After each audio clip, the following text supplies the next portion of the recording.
Halo, Assalamualaikum warahmatullahi wabarakatuh. Bagaimana kabar teman-teman? Semoga tetap baik dan dalam keadaan sehat. Di tengah pandemi ini jangan patah semangat dan harus tetap menjaga protokol kesehatan ya. Oke, di sini kami dari kelompok 1 Perencanaan Pembelajaran Bahasa dan Sastra Indonesia akan mempresentasikan hasil diskusi kami. Nah, sebelum itu mari kita kenalan dengan anggota kami yang lain. Yang pertama ada Salsabila Dewi, kemudian saya sendiri Nuraini Rosalita, ada Devi Runtiani, Rifki Fitriana, dan yang terakhir adalah Fraslian. Baik, mari kita ke materi yang pertama, yaitu bentuk-bentuk perencanaan pembelajaran. Yuk. Halo, di sini saya Nuraini Rosalita akan menjelaskan tentang bentuk-bentuk perencanaan pembelajaran.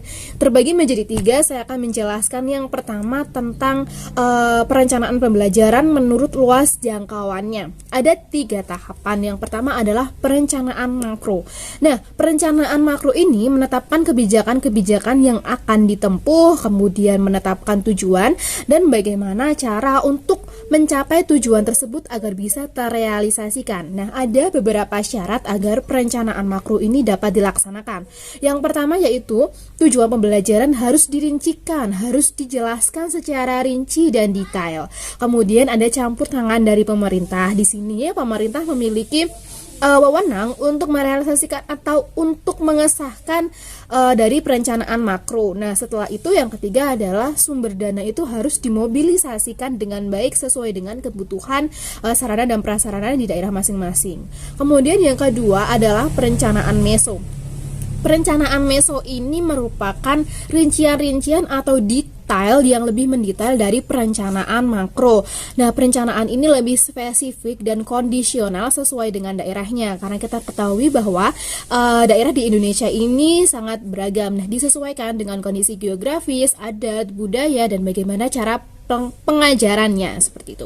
Kemudian yang terakhir adalah perencanaan mikro. Ini juga lebih spesifik lagi, merupakan penjabaran dari perencanaan meso.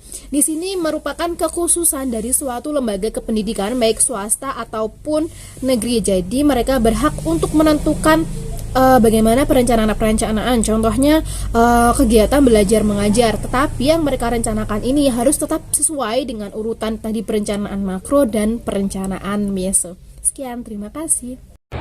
Baik, saya akan lanjutkan dari pemaparan oleh Mbak Aini, yaitu ada perencanaan menurut tingkatnya. Pada bentuknya yang pertama ada perencanaan strategis.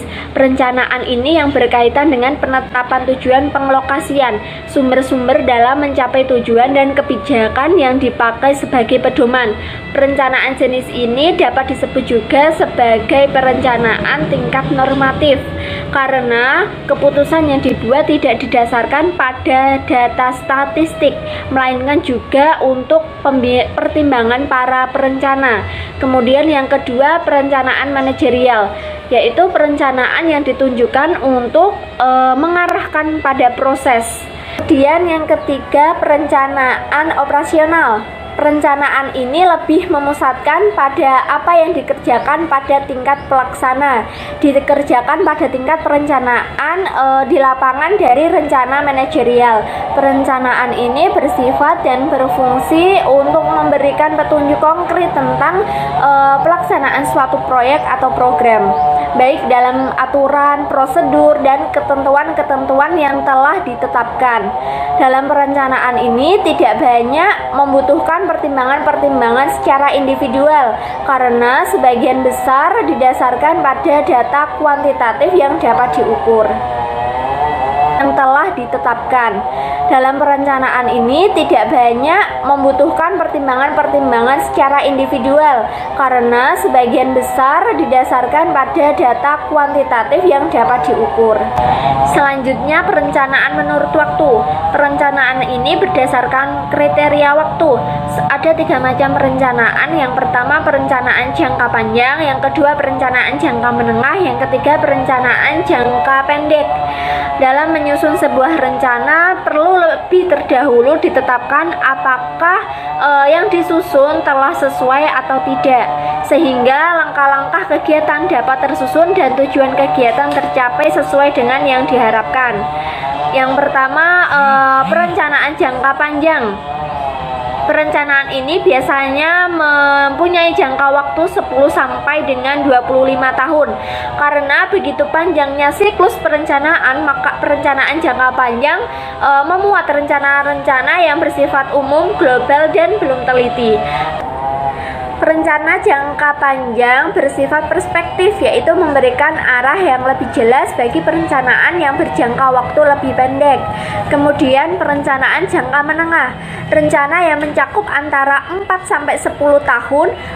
Perencanaan ini disusun berdasarkan perencanaan pendek. Replita tergolong jenis perencanaan jangka menengah yang kemudian dijabarkan ke dalam perencanaan tahunan, yakni pada perencanaan jangka pendek yang bersifat proporsional. Kemudian yang ketiga, perencanaan jangka pendek.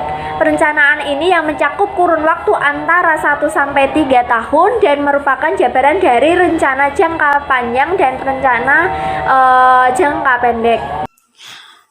Nah, berikutnya adalah sistematika perangkat pembelajaran. Sistematika perangkat pembelajaran meliputi yang pertama yaitu identitas. Identitas biasanya berisi tentang nama sekolah, mata pelajaran, kemudian alokasi waktu, dan lain-lain. Kemudian ada kompetensi inti, terus ada juga kompetensi dasar. Nah, untuk kompetensi inti dan kompetensi dasar ini diambil dari silabus. Jadi perangkat pembelajaran itu dirujukan pada silabus secara langsung. Kemudian selanjutnya adalah tujuan pembelajaran. Apa sih tujuan pembelajaran tersebut diadakan? Kemudian yang selanjutnya adalah materi pembelajaran. Nah, pada tahapan ini meliputi atau memuat mengenai materi pokok pembelajaran yang akan digunakan oleh guru tersebut. Yang selanjutnya adalah metode pembelajaran. Nah, metode pembelajaran meliputi cara apa yang digunakan oleh seorang guru yang akan ditempuh dalam menyampaikan pembelajaran tersebut. Misalnya dengan menggunakan metode inquiry atau ceramah atau yang lainnya. Kemudian yang selanjutnya ada media, alat, dan sumber. Nah, di sini tertulis meliputi media apa saja yang akan digunakan oleh guru, alat apa, dan sumber belajar apa saja yang akan digunakan, seperti halnya buku ajar atau modul atau yang lain-lainnya. Nah, yang selanjutnya ada langkah-langkah kegiatan pembelajaran. Yang ini meliputi langkah-langkah kegiatan pembelajaran yang akan dilaksanakan oleh seorang guru, yang mana meliputi salam, kemudian misalnya nanti akan diadakan tanya jawab dan kegiatan-kegiatan lainnya hingga diakhiri dengan evaluasi dan penutup. Nah, yang terakhir adalah penilaian. Nah, pada perangkat pembelajaran juga harus dicantumkan mengenai penilaian.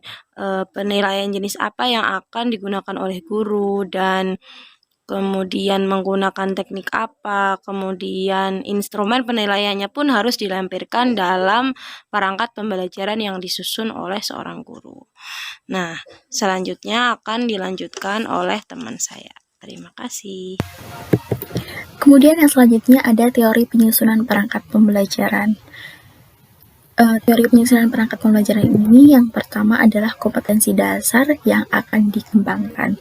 Jadi pada kurikulum guru dituntut untuk mempunyai kreativitas yang lebih dalam merancang pembelajaran. Hal ini bertujuan agar kompetensi dasar yang telah ditetapkan dapat tercapai. Kemudian yang kedua ada karakteristik materi pelajaran dan pokok bahasan. Dalam hal ini seharusnya seseorang guru mampu memilih dan mengorganisasikan materi pelajaran dan mengemasnya sebagai bahan ajar dalam satu perangkat pembelajaran.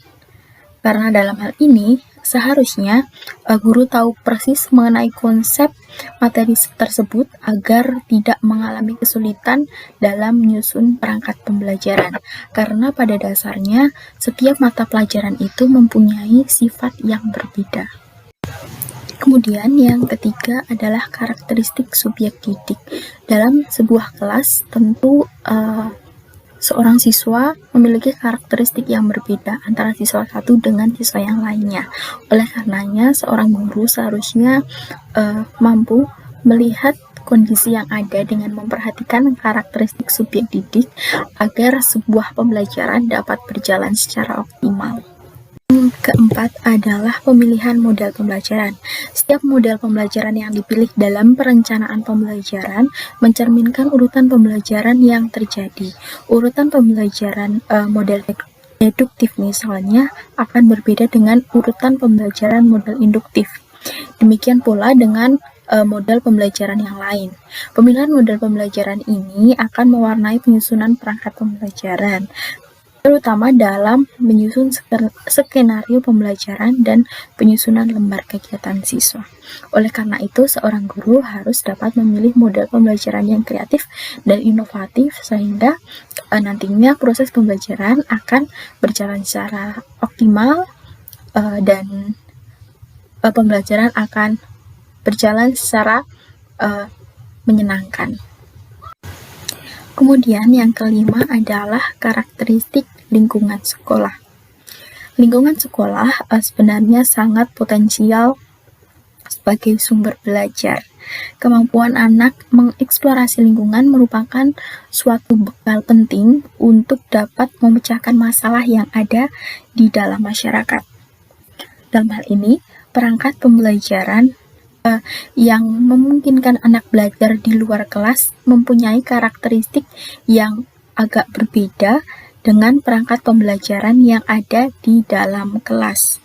Dalam proses pembelajaran di luar kelas, seorang siswa dapat lebih leluasa untuk mengekspresikan dirinya, sehingga hal ini sangat penting untuk diperhatikan. Dan yang terakhir adalah alokasi waktu. Alokasi waktu ini sangat penting karena bagaimanapun waktu merupakan faktor pembatas utama dalam proses pembelajaran. Baik, terima kasih, itu tadi presentasi dari kelompok kami. Semoga apa yang telah kami sampaikan dapat bermanfaat bagi kita. Terima kasih. Akhir kata, wassalamualaikum warahmatullahi wabarakatuh.